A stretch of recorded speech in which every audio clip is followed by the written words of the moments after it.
Hello, hello, hello. It is Virginia Phillips here at the Academy of Entrepreneurial Excellence in beautiful Colorado Springs, Colorado, our headquarters.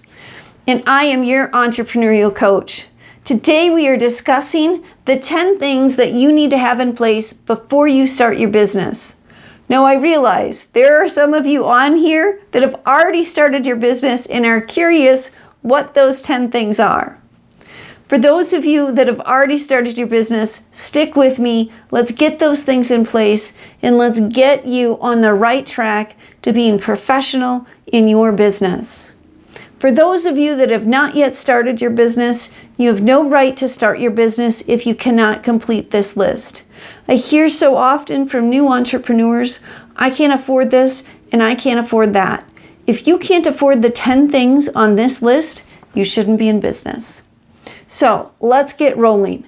The first thing on this list is to register your business. I don't care if you're in the United States or you're in India or you're in Japan. There's typically some requirement for you to register your business because the government agencies want a piece of your income called taxes. So start there, be legitimate, and register.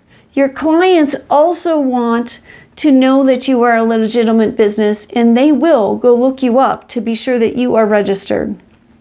The second thing on this list is a bank account. You need to have all the monies going out for your business and all the monies coming in for your business funnel through one bank account. It is important to do that so you can track what's really happening with your money. Now don't worry, I'm not asking you to hire a bookkeeper or install a system immediately when you open your business. That will be appropriate for some folks, but may not be appropriate for all. If you are new into business, you must track that money. You can do that via Excel spreadsheet, a Word document, or pen and paper. All of those are legitimate ways to track your money.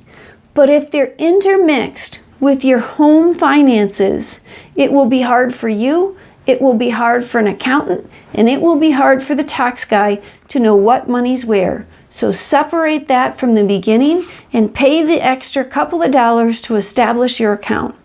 Number 3 on my list is to figure out a way to take money. I hear so often from new entrepreneurs when they make that first sale, they forgot to put into place how to take money from them. You do not want to be in that position where you're finally making your first sale and have no way to take money. You have PayPal, you have Stripe, you have a number of different ways of merchant services to take money, but you can typically also do it through your bank account. So ask your banker if there is a way for you to take money through your account. I tell you, if you bank with a local bank in the United States, they will do lots and lots of stuff for you for free because they want to be sure you're successful. Why is that? Well, when you are successful, you have more money in their bank.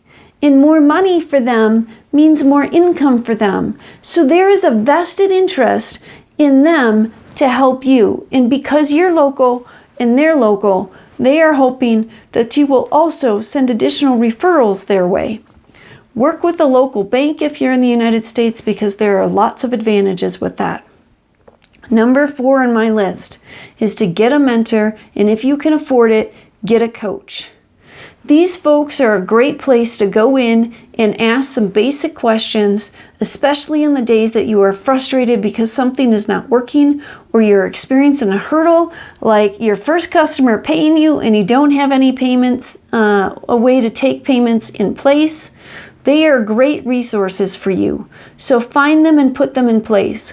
People like me really are in business to get paid, but we typically have avenues for newbies who can't afford us to ask us the occasional question.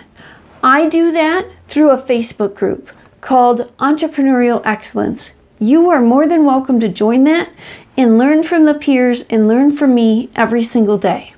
Number 4 on my list, oh, that was number 4. Number 5 on my list is establish a business plan. The vast majority of folks in business don't have a business plan. Your business plan will include things. What products are you selling? Who are you marketing to? How are you marketing to that? How are you funding your business? What is the budget for your business? What does the organizational chart for your business looks like? And that list goes on. I would tell you all of what's in that list, but I know I'm already overwhelming you.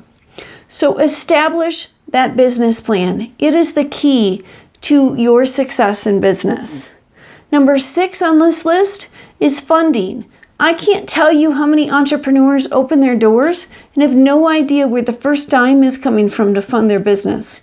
You must, whether you're in network marketing or starting this teeny tiny side business or a much larger business, figure out how you're funding it before you open those doors. Number 7 is to register your tax identification if you are in the United States. You need to do that to be legitimate for a number of reasons. Get your tax identification number. You might even need that to open a bank account. Number 8 is establish your business structure. This too should be in your business plan. In the United States, it's whether you're going to be a sole proprietor, partnership, corporation. There are a number of options, but you need to figure out which is the right fit for you. Number 9 is be committed. Be committed to staying on track. Be committed to your goals. Be committed to your dreams. Be committed to the path that you are taking, because there is going to be rough patches ahead, and you need to be prepared to overcome them. Because if you weren't committed enough to entrepreneurship, then you shouldn't open your doors. Because every entrepreneur I know says it got tough.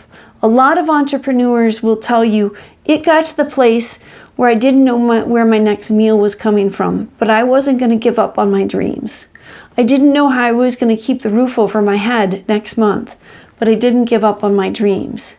If you are not that committed to your goals and to your dreams, then you should think about not opening these doors.